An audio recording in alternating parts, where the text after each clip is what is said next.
Okay, welcome everybody. Like I said, we're glad that you're here. Glad that you decided to come join us for dinner and some Bible study. Let me advance the slides. Okay, so did anybody have a good? Did anybody else at your table have any good answers to these table discussion questions that you would like to share with the group? Anybody? Oops. Let me turn this down a little bit.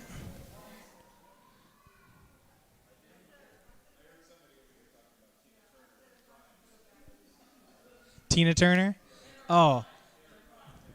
Yes. That sounds...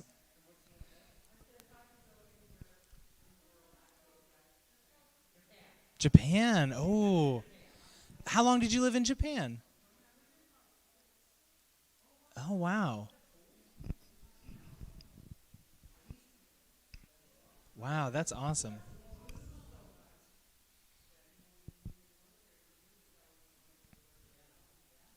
That is true. That is true. Well, thanks for sharing that with us. That's very cool. Can everybody hear me okay, by the way? Like, should I turn this up or down? Awesome. Let me see. We got a live stream going, so make sure to say hi to the people online.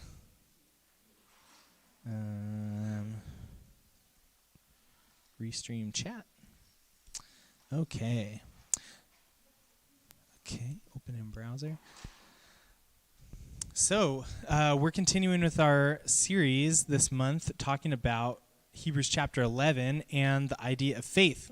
What is faith? What isn't faith? We had some ideas about what faith is from our text that we're going to start with. So, we don't need a deacon to the microphone. We're trying a new microphone setup, so if you're commenting, try to point your voice in the direction of that microphone. I don't know if this is going to work very well, but if not, I know. You know, we're just always trying to innovate around here at On-Ramps, so.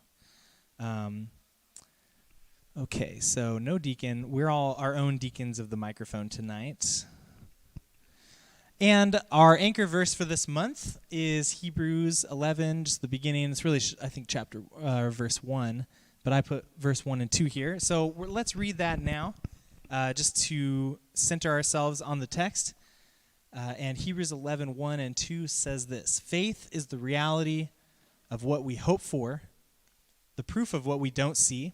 And like, last week we looked at all the different renderings of that in the different translations, and we saw that there's a lot of different, basically the word reality and word proof, depending on what translation you're looking at, can look like a whole lot of different things, which was a hint to us that there's maybe something a little bit more complex going on than what we might get on a surface reading of this text. So, faith is the reality of what we hope for, the proof of what we don't see. The elders in the past were approved because they showed faith. And now I want to just give us a little bit more of this text. Wow, I hope you can read that. If you can, I applaud your eyes. But I will read it just so that you don't get a headache.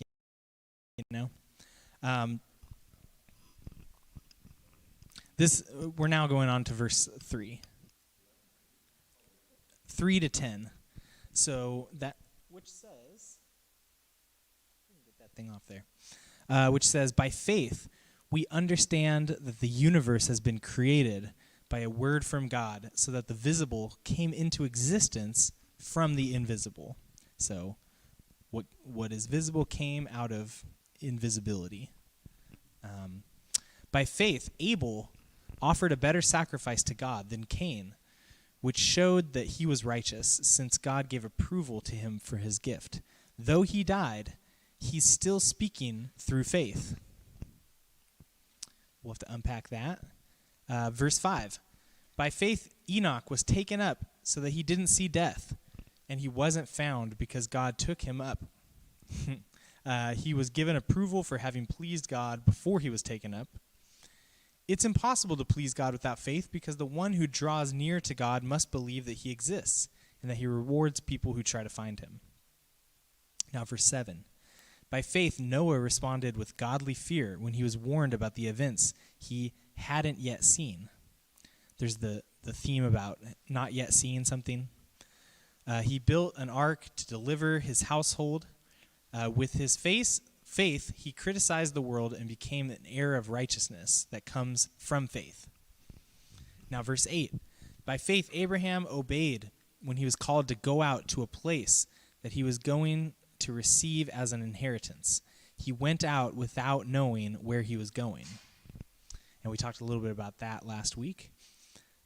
We'll continue talking about it this month. By faith, this is verse 9, he lived in the land he had been promised as a stranger. That word could also mean an immigrant or a sojourner, someone who's non-native to a place, but like an outsider. He lived in tents along with Isaac and Jacob, who were co-heirs of the same promise. He was looking forward to a city that has foundations, whose architect and builder is God.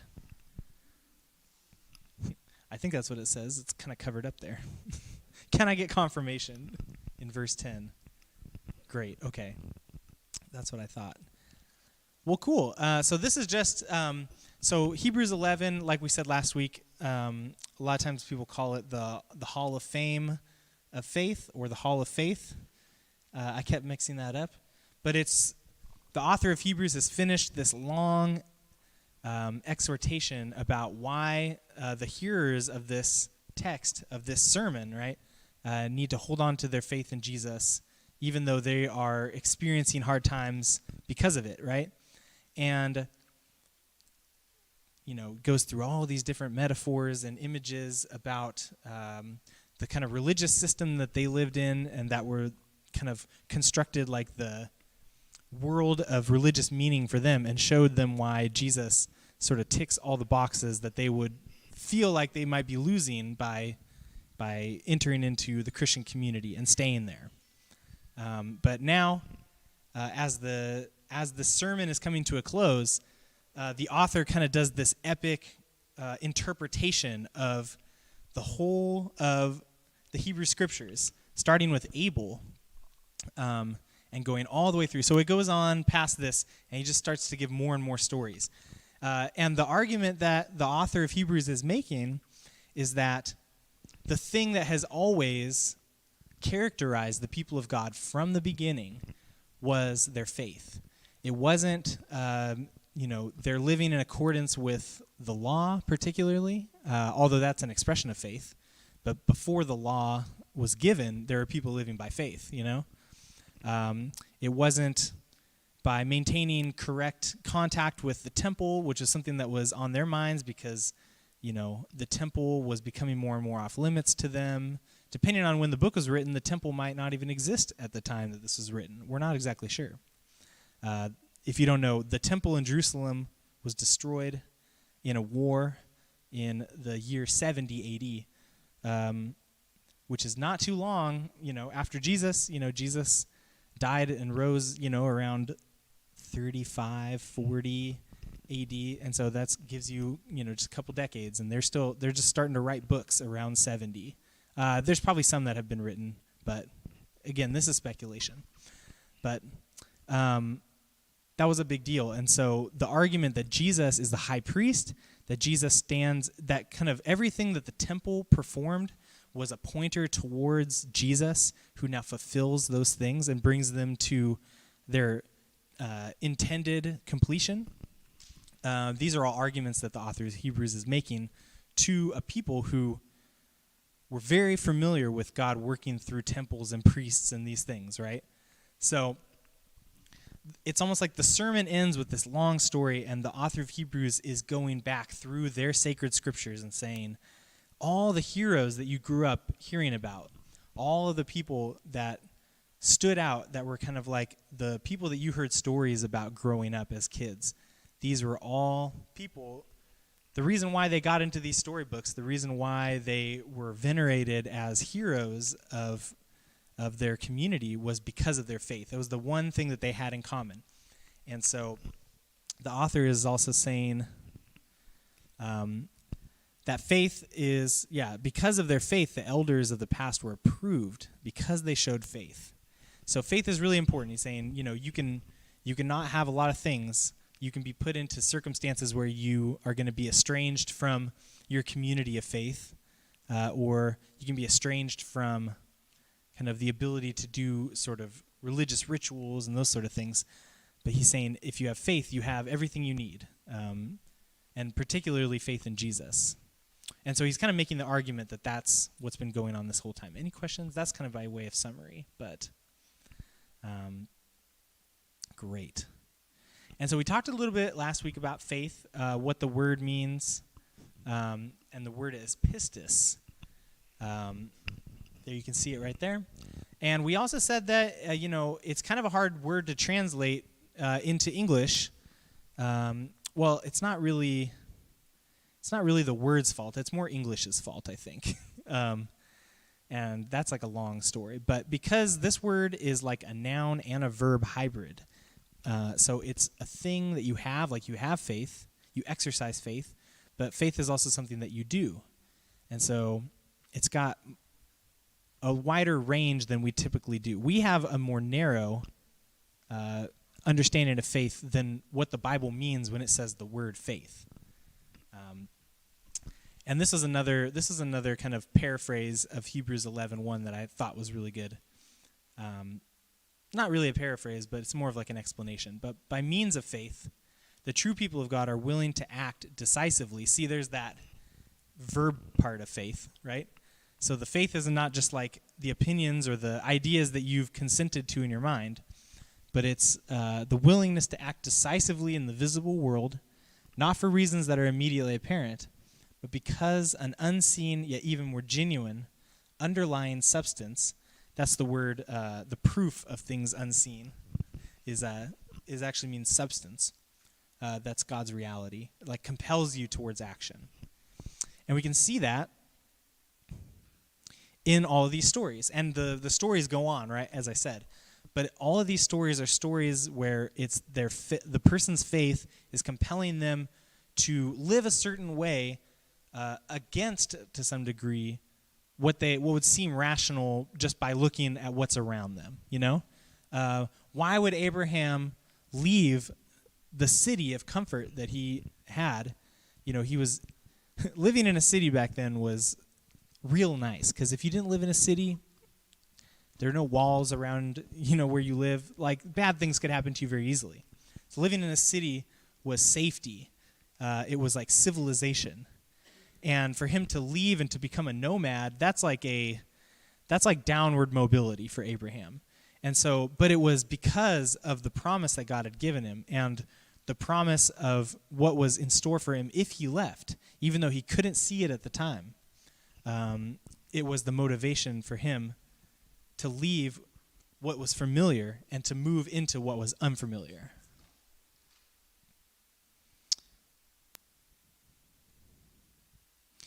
And so last week we started to talk about this, kind of what biblical faith is not. So we have a lot of bad ideas about what faith is in our culture. Faith is kind of like a very watered down concept, I would say. And so, we want to kind of untangle some of that stuff. We talked about faith is not whatever you believe that doesn't have evidence. So it's not the opposite of evidence-based assessment, meaning faith isn't just kind of like blindly leaping into something because you like the way it sounds, even though it's totally untrue. That is not biblical faith. Faith is also not the opposite of works, meaning, like we saw in Hebrews just now, the expression of all of these people's faith was to do something, and they weren't earning God's, grace through their action, but your faith is manifested in the totality of your life, and we're going to get more into that later. We also said faith is not good vibes only. It's not the good vibes only mindset. Our culture has an idea, I think, that faith is just sort of equated with optimism. So like you have faith if you just kind of are like, everything's going to work out. It's okay. And that is a really bad understanding of faith. And I think it really makes understanding faith in Jesus a lot more difficult. And I think it affects our church culture too, because, we're going to go into that in a little bit, but, Yeah, good vibes only. That's not faith. Faith is also not, number 4, just our ideas about God. Um, it says, in order to have faith, you have to believe that God exists and that he rewards those who diligently seek after him. But that's like the starting point. Belief, just like a mental belief that there's a thing called God that exists, is not the totality of what faith means. It's a necessary condition, right? But it's not sufficient to be faith. It has to at least include a belief in your mind. But if that's all it is, then that's not it. Also, like I always say, if you have a question or something, just raise your hand, and we'll have discussions. We love discussions. So here's another quote. Hey, Jim.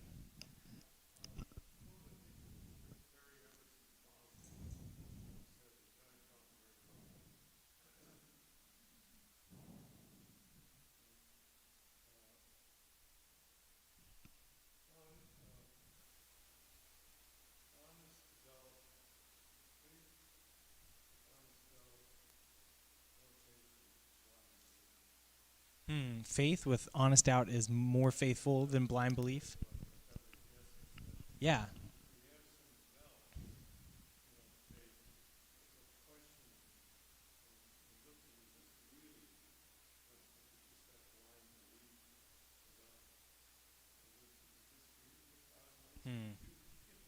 Yeah. Well, a lot of the people, there's more faith and honest doubt than blind belief. Oh, that seems a little more quotable there. That was good. I think that's the one. Yeah, there's more faith in more faith in honest doubt than in blind belief. Yes. Okay, that's good. And I think that ties in, just to like piggyback off what you're saying. That's almost like the other side of the coin when we think that faith is just the ideas that you have in your head. Because the ideas that we have in our head, they go up and down. They're affected by our emotional state. They're affected by our circumstances and all of that. And so if we think that faith is purely like a mental thing, then the opposite of that is if I ever have a feeling of doubt in my mind, then that's the opposite of faith, right? But if faith is something that's more embodied, it's more holistic, then I think that can save us. Like a better understanding, a more robust understanding of faith can save us from that kind of existential fear that when I, am not feeling very faithy, very believy in my head on some day, I'm going to be like, am I still a Christian? I think that, yeah, has anybody ever, I definitely used to struggle with that as a kid. I was just like, some days I wake up and I'm just kind of like, is God real? But like even asking that question in my head was like, don't do that. You're going to, you're going to get in trouble. God's going to be mad. And I think that came from this idea that faith is very much only what the state of like the inside of your mind is. Does that make sense? Anybody have some thoughts on that? I feel like there's probably some people with wise counsel about this.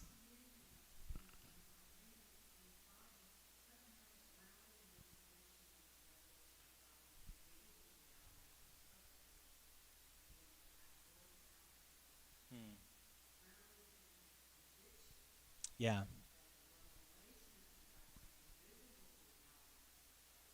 Yeah.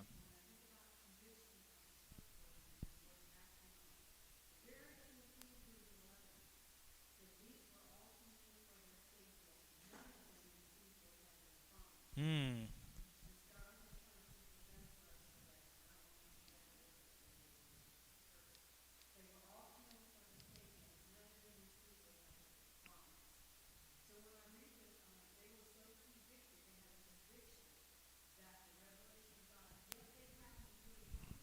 Mm-hmm.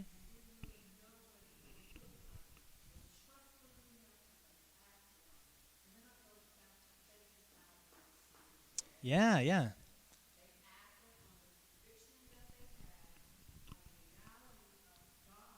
Mm.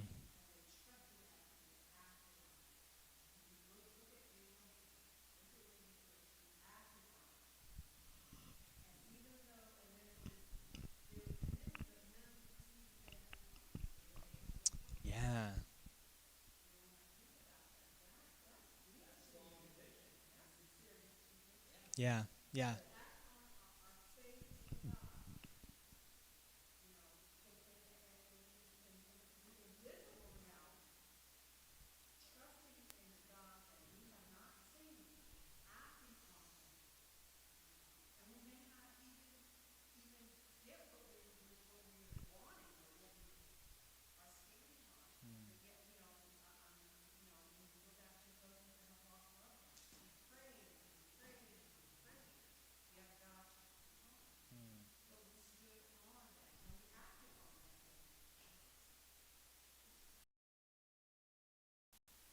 That's good. That's good. Thank you so much for sharing that. That's really, really good. Grandpa Dave, please.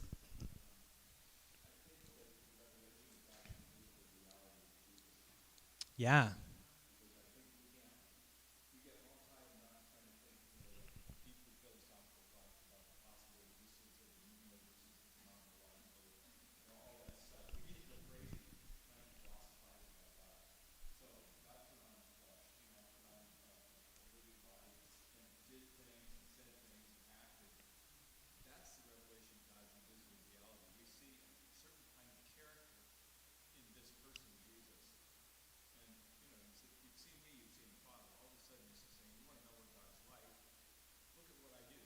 Yeah.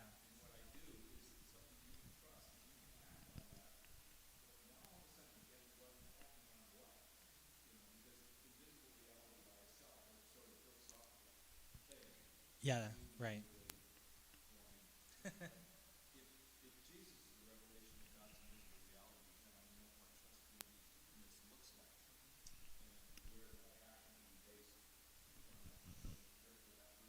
Yes, yes. That's good because it's important to keep in mind that when we talk about faith, yeah, it's not in an abstract principle. It's not in kind of a, you know, yeah, even invisible reality, it's like, well, which one are you talking about, you know? And I think that when Hebrews says that the patriarchs, like the forefathers and mothers that went before us of faith, didn't see the promise that they were going towards, even though they acted out in faith in accordance with it. I think that the author is saying that the fullness of that promise is Jesus. It's not like them getting to heaven or something like that. It's Jesus. Jesus is the substance of the promises that they were moving in faith towards, but did not see in their lifetimes. And actually, like Hebrews goes on to say that pretty explicitly, but um, I don't want to get us ahead of ourselves, you know.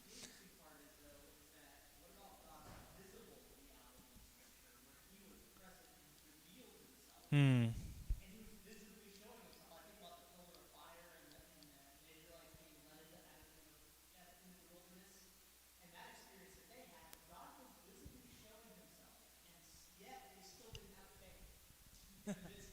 That's true.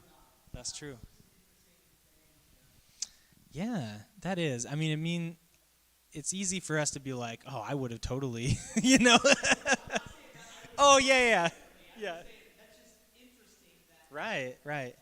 Well, even yeah, it's funny because even in Hebrews 11, like some of the stuff that it talks about, like these are depicted as like clear acts of God, and it's like, but by faith they acted out and things they couldn't see, and it's like, I don't know, like I think that maybe just like in our day, like if there was a testament written about how God was at work in our day, they would write it as if it was obvious. But we live in the world where the interpretations of things are endlessly like debatable. Even the interpretations of like historical events that we don't necessarily think are like acts of God, depending on how you understand acts of God, right? But like, um, yeah, I mean, I think what makes a story sort of scriptural or like inspired scripture is maybe the interpretation that can point where God is active in these things that maybe are not easy to determine if you're living them. It's an act of faith to see God present in the things around us. Yeah, yeah, exactly. Right. Yeah.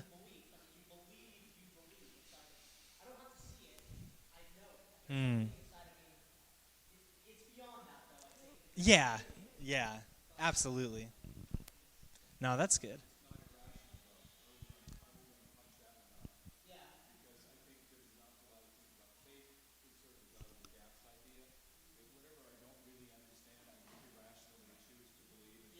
Right.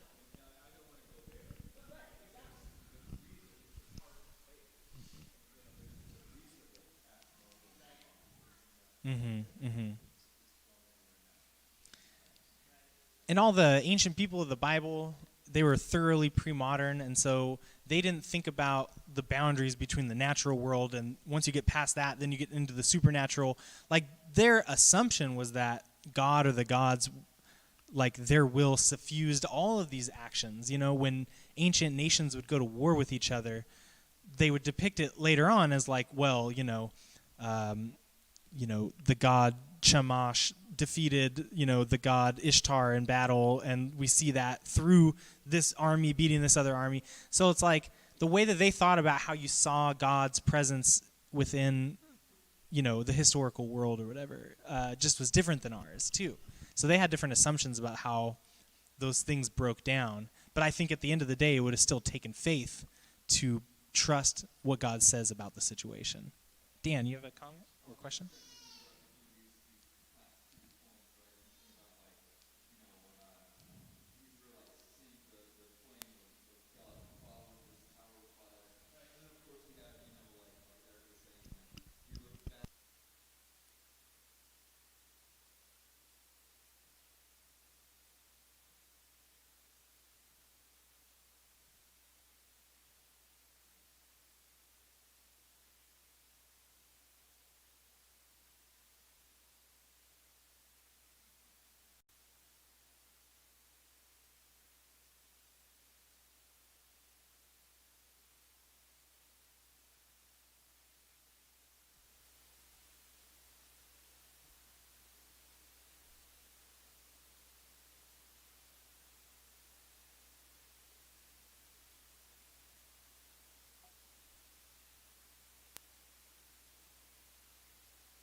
And that way of thinking about it, I feel like vibes with what you said, that faith has this aspect of conviction to it. And conviction is what comes beforehand, before you experience something, and almost like is the lens through which you're seeing the world around you. So it's like your conviction that God is present, that God is with you, that God exists and rewards those who diligently seek him, as the text says. That is going to that's opening us up to experiencing God in ways that I think without that conviction we might not see. So it's like placing ourselves in the position to be able to experience God by faith. Dave, go ahead. Thanks. I got it from Matthew Bates, the author.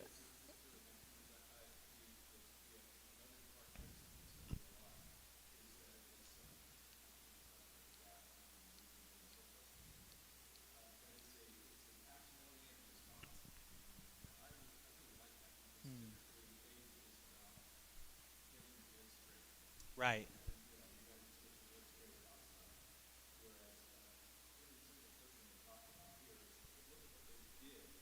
Mm-hmm.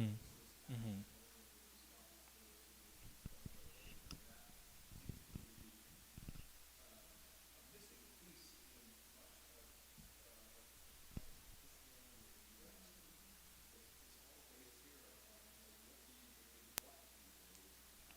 Yeah.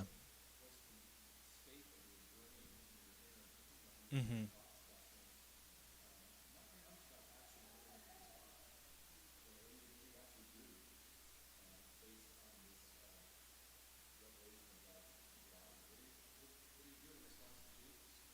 Right. Yeah, that's a great point.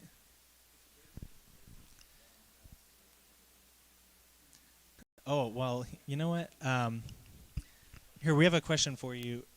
I agree. I couldn't have come up with that either. But so just thinking about this, and like I said earlier, I think that one of the big ideas of faith in our culture is like the good vibes only mindset. So, what do you think the dangers of that are? Um, for us, for our faith, and even for like the church cultures that we will create with this conception of faith. I'm very curious what you all think. Let's go.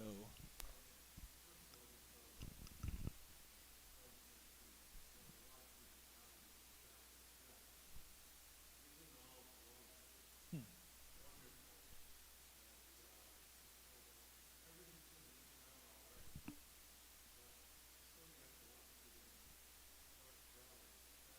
Hmm. That's true. That's very true. Go ahead.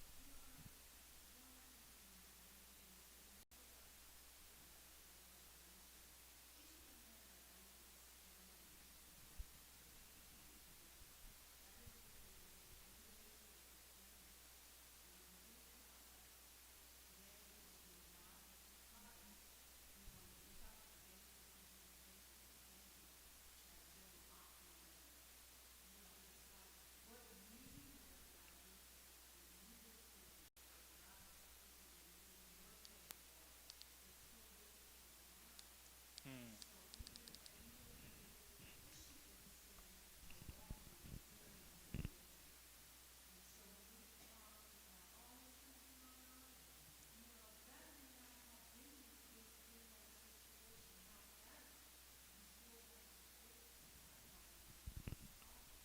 Yeah.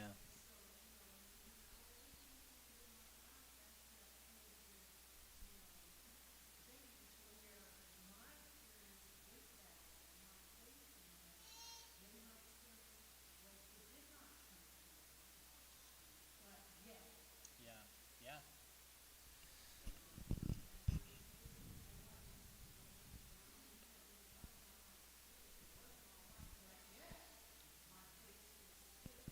Yeah.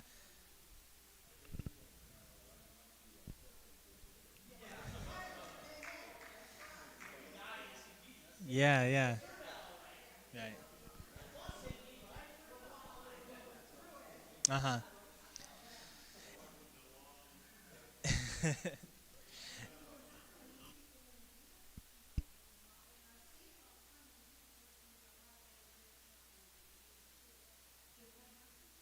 Right. Exactly.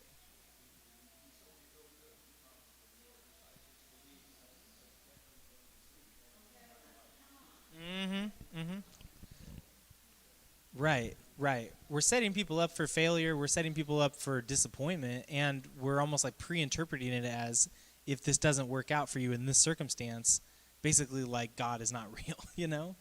And so I think about we're not entitled to a life more successful than Jesus is as Jesus' disciples, and so whatever it means to have faith doesn't mean that we're not going to end up on a cross potentially. At least that, you know. Uh,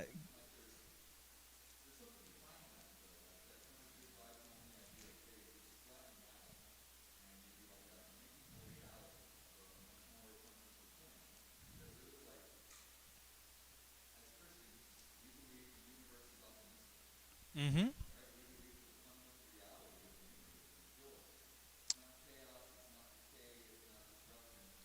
Amen.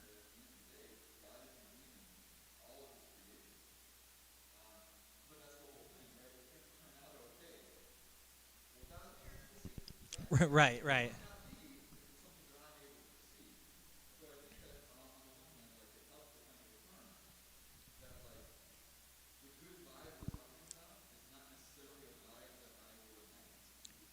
Right, right.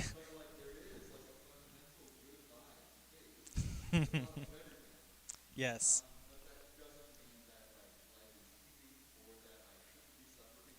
Right.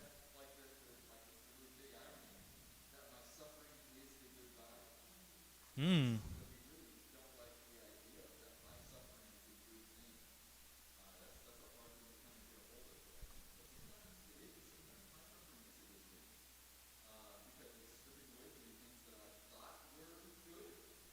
Yeah.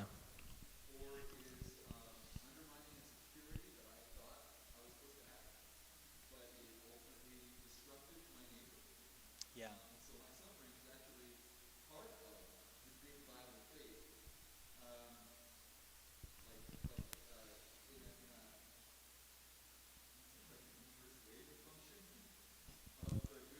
Okay.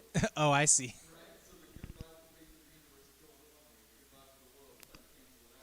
Uh, yeah. Good. Yeah. Good vibes with the world are bad vibes with the kingdom. Yeah, I get what you're saying, and I think like it is the trite good vibes perspective. I don't see that as the same thing when we can hear someone like Julian of Norwich say, all things will be well, and every manner of thing will be well." Well, that was her, right?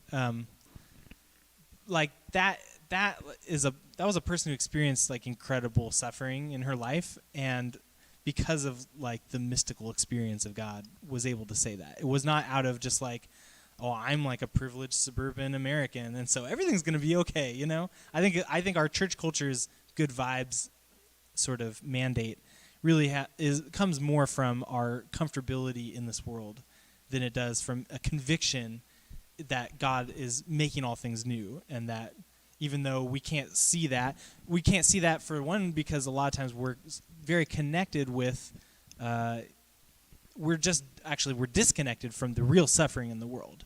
And so, I think about all theology. If you can't say it, in the labor camp or in the refugee camp, if it's not true there, it's not.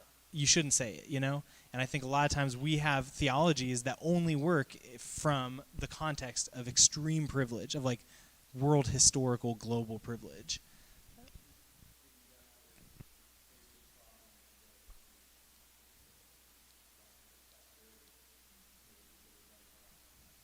Yeah.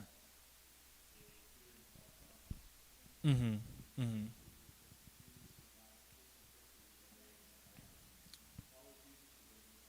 Yeah.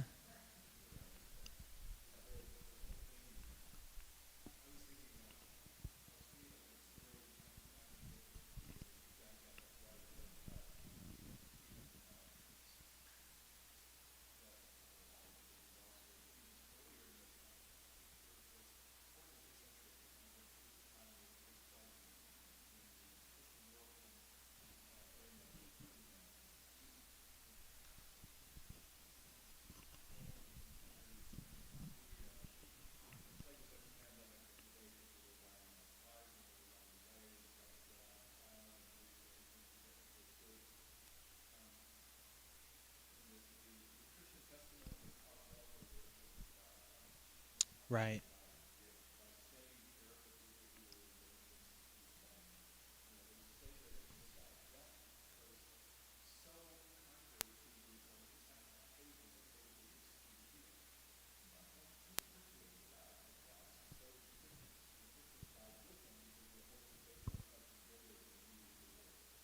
Mm.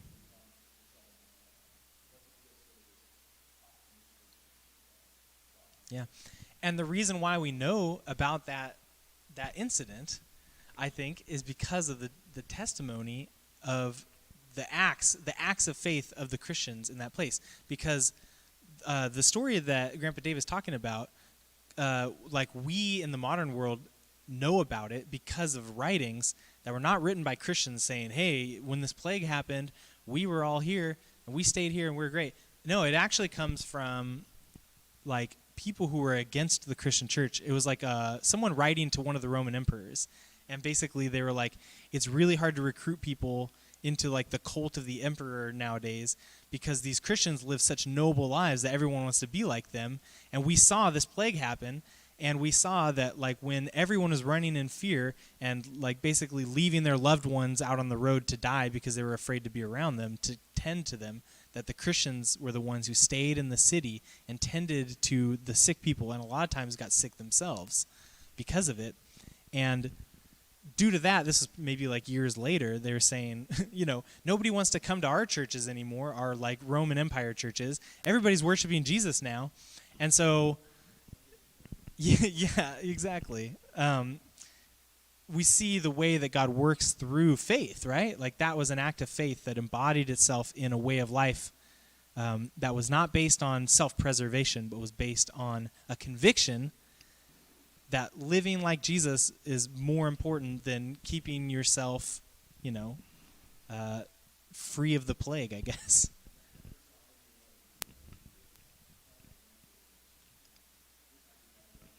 Very interesting. Yeah.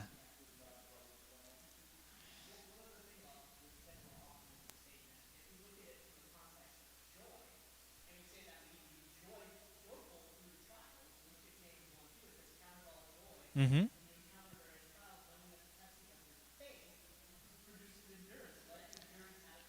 Right.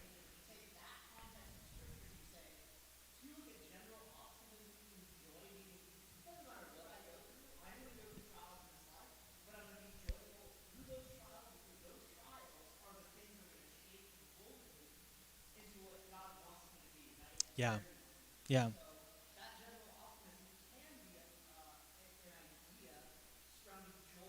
Yeah. That's true. That's great. We could with this for a long time, but so from that earlier quote was by the author of this book, and basically he says to fill out our conception of faith, we need to add in. He ultimately lands on the word allegiance, but I think like conviction, trust, loyalty, fidelity. These are all words that are kind of like within, that kind of fit inside the word faith, the way the Bible uses it, but have kind of been expunged from that kind of as we get to like our modern conception of faith. And so this is kind of like we're trying to rebuild out the robustness of the word faith by adding allegiance. But I really like conviction, like you said. I think that there's some overlaps there. But I want to talk about a little bit of what the word allegiance, adding that to our kind of tool belt of faith meaning. I'm mixing my metaphors again. But what kind of how it corrects some of the deficiencies of our regular idea. And so a couple of these are, when we think about the concept of allegiance, first of all, it's in a person. Like allegiance is usually to some kind of ruler or leader or person. And I think this helps get us away from the idea that faith is this very abstract thing. So if the good news is that Jesus is Lord, then the proper response to a claim that Jesus is Lord is whether or not you're going to pledge allegiance to this Lord, right? And so faith in that sense is hearing the announcement, the world is ruled by God and God looks like Jesus, right? Kind of like what Grandpa Dave said. And, the response to that is not, okay, now I believe that in my head. Cool. But it's like, are you joining this kingdom? Like, are you joining this kingdom project? That's more substantive than do I have a belief in my head that like the kingdom of Switzerland exists or not? I'm like, somewhere out there's a kingdom called Switzerland, and I believe that it exists. It's like, okay, cool. What good does that do you? Even the demons believe in Switzerland, and they tremble. I kid. Yeah, it's good to believe that you believe in that God is one. Ha! That's the Common English Bible version. Even the demons believe this, and they tremble with fear. So believing that God exists and that God is one, basically that's shorthand for saying believing that God exists in the way that, that biblical people do. It's not of very much use to the demons, right? It's not doing them much good because they have not pledged allegiance to this God that they know exists. They're not, they are, however you want to understand how demons work, right? Like they are on the opposing side of God's kingdom project in the world, right? So they have not pledged allegiance. That's kind of the whole thing.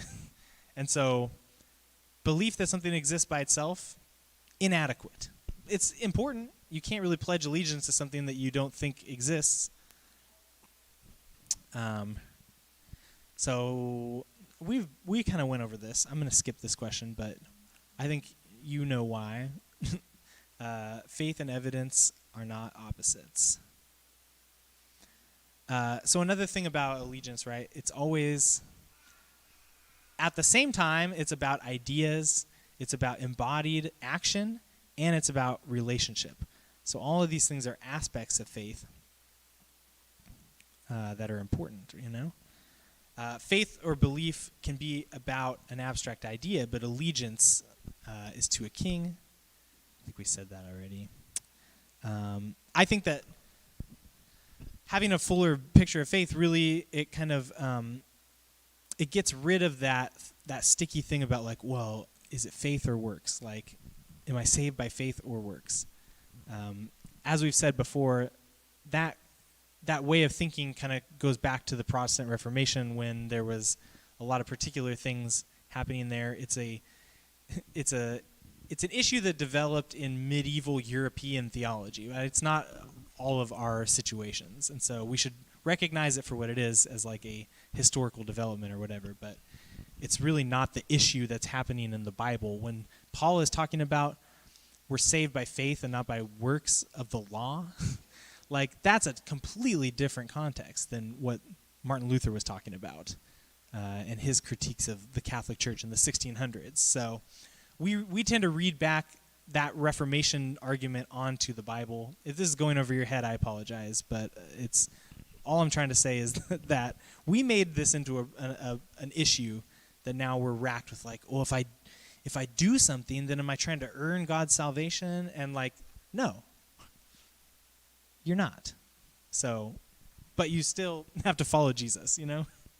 So I hope that you can just sidestep some of that, because it gets very confusing. And to really fully unpack why that's the case would take a long time. So if you have questions about it, you can always ask me. But so here's a great example of of what Jesus thinks about the faith works versus works controversy. In Luke 6, Jesus says, "Why do you call me Lord, Lord, and don't do what I say?" The person might say, "Well, I'm just trying to have faith alone, you know?" Not really. He says, "I'll show you what it's like when someone comes to me, hears my words, and puts them into practice." So faith is coming to God, hearing the words, and putting them into practice. All of that is the act of faith. It's like a person building a house by digging deep and laying the foundation on bedrock. When the flood came, the rising water smashed against the house. Oh, that's not good vibes. But the water couldn't shake the house because it was well built. But those who don't put into practice what they hear are like a person who built a house without a foundation. The flood water smashed against it, and it collapsed instantly. It was completely destroyed. So do you see how this ties into like the idea of faith, right? Jesus is not saying, you know, if you believe my words in your heart really hard, then God will, take you to heaven someday. No, he's saying if you hear my words and you don't do something about them, they don't do you any good, you know? You can be like, I know on paper that you're supposed to build a strong foundation for your house, but then if you don't, those waters are not gonna, they're not gonna go, oh, sorry, but I heard that you believe in foundations.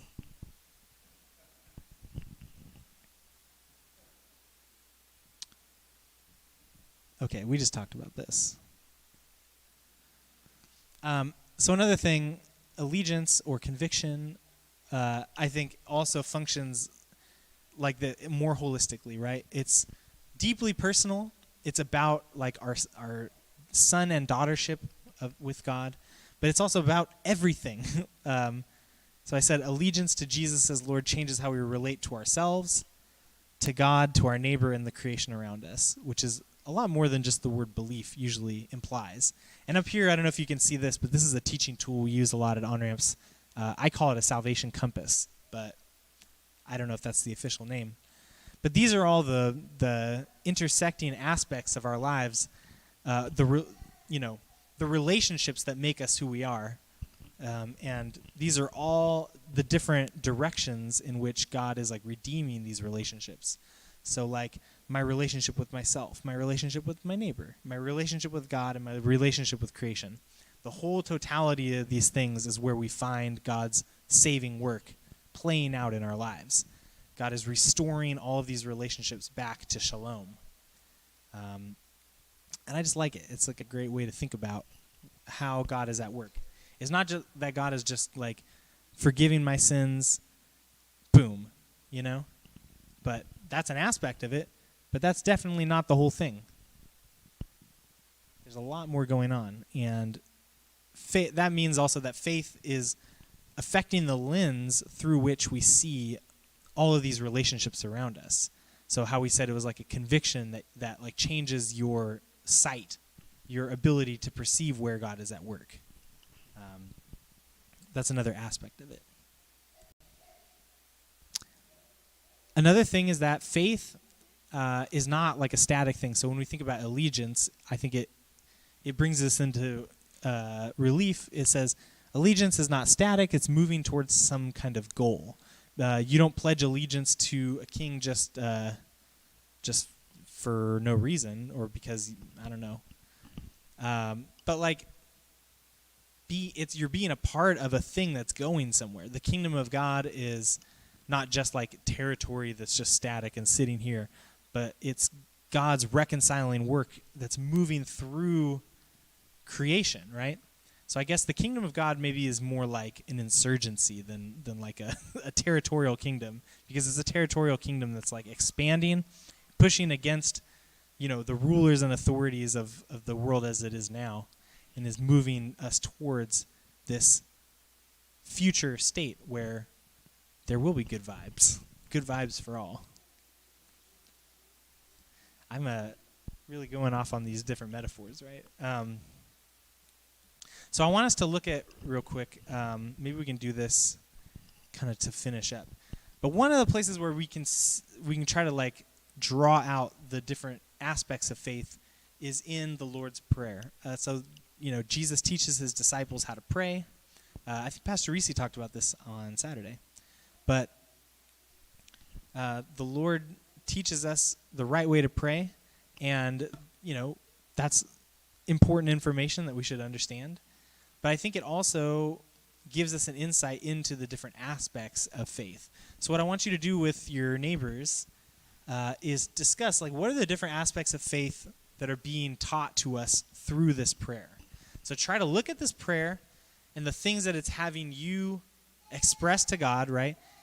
And ask yourself, like, what are the different elements of faith that God is trying to form in us through this? Does that question make sense? So we're going to take 5 minutes and discuss this real quick.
Okay, family, let's come back together and, you know, finish your thoughts, and then we'll come back together. I'd love to hear what you all came up with, or just reflections on anything you want to reflect on.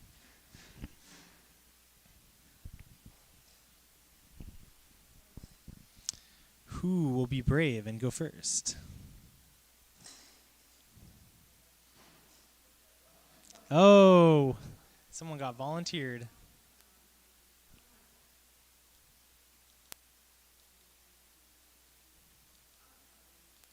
Hmm.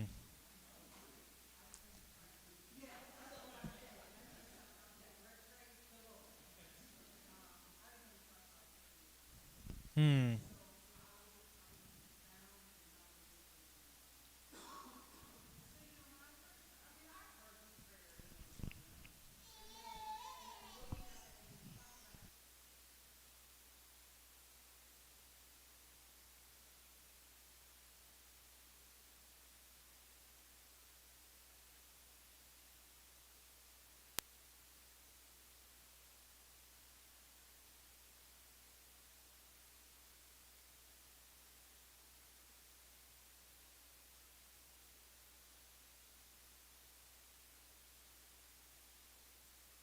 Oh yeah.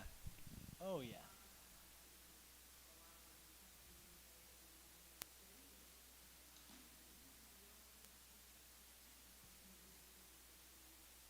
Hmm.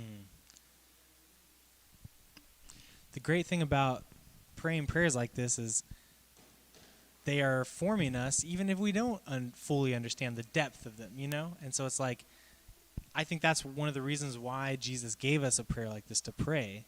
He's not like, pray this once you fully understand it, you know? But he's like, if you pray this, like, you're living into these realities that you don't fully understand, and that's okay. Like, some of the aspects of this, like, won't be opened up to you until maybe years and years of praying this all the time, you know?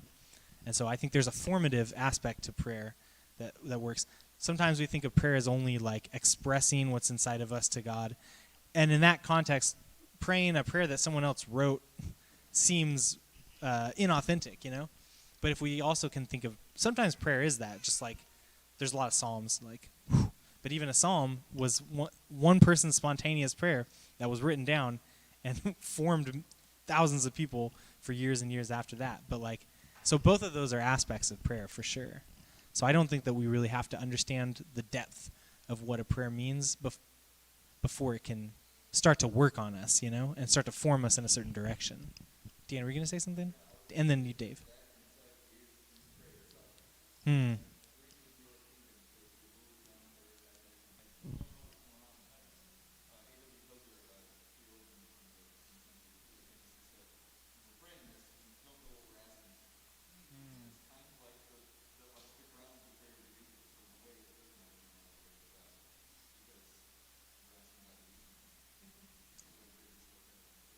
Yeah.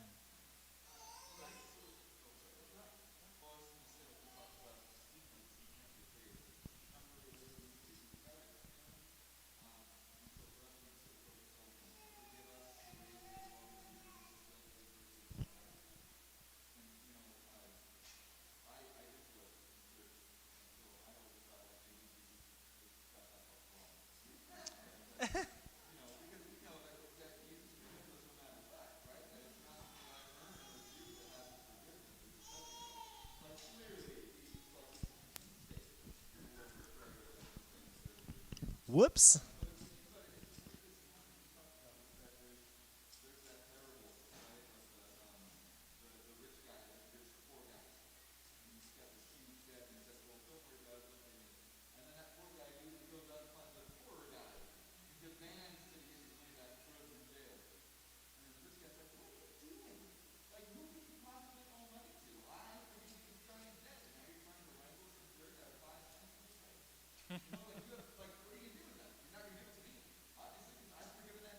Yeah.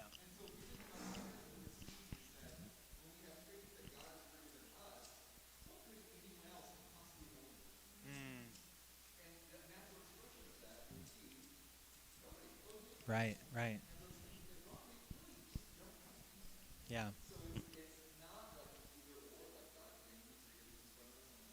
Right.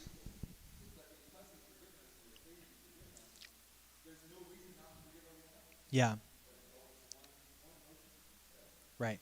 Our allegiance to God as a forgiver has to result in like becoming forgivers ourselves, or else do we really believe that that's the way God is? Like, because I think our sort of judgmental attitudes or our kind of vindictiveness is a lot of times like a reflection of our understanding of the way God really is. Like, we think, well, I have to get what's my due because I don't trust that God will give me what my due is eventually, or something like that, you know?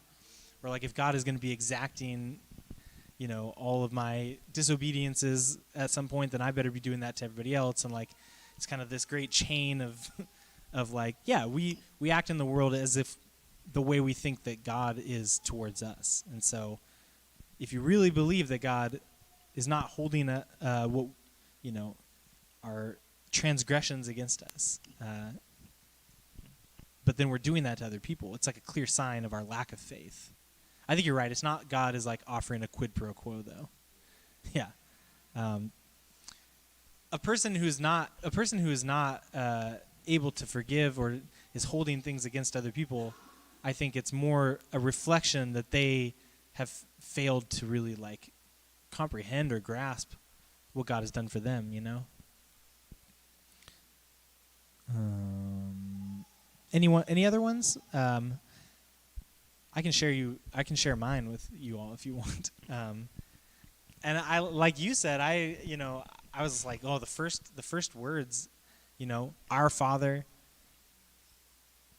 I mean, that's a belief, not only that God exists, but that God is a father. Like, that's familial relationship, but also that's our. So it's like it implies a community that I am with.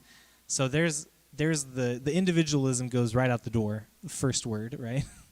But that's a conviction that God is working amongst us and not just me. And so I think that's an aspect of faith. And I really think that bring your kingdom, you know, this is allegiance to what God is doing in the world, being aligned in the same direction that you see God working. You know, daily bread, we got trust for provision, trusting God as a forgiver, trust that God is not going to lead us into temptation, but rescue us. Yeah, a lot of good stuff in there. We can see like all these different aspects of what faith looks like, you know. It's some of it are convictions about God's character. Some of them are convictions to act in a certain way like that reflect God's character in our world. Some of them are to receive something from God, to not trust in our ability to make our daily bread happen, things like that. Dave, go ahead.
Amen.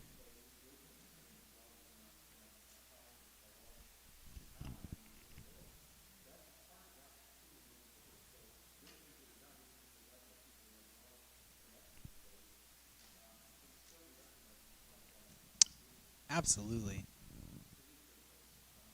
Yeah. We're going to finish up the night with one last comment by Jim. So thank you.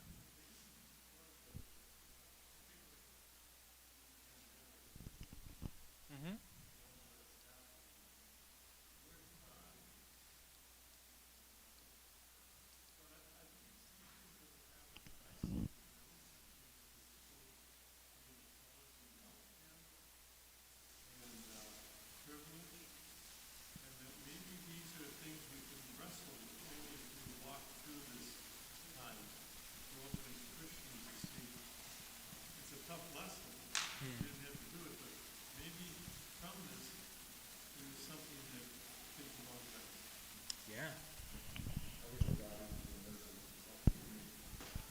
Amen.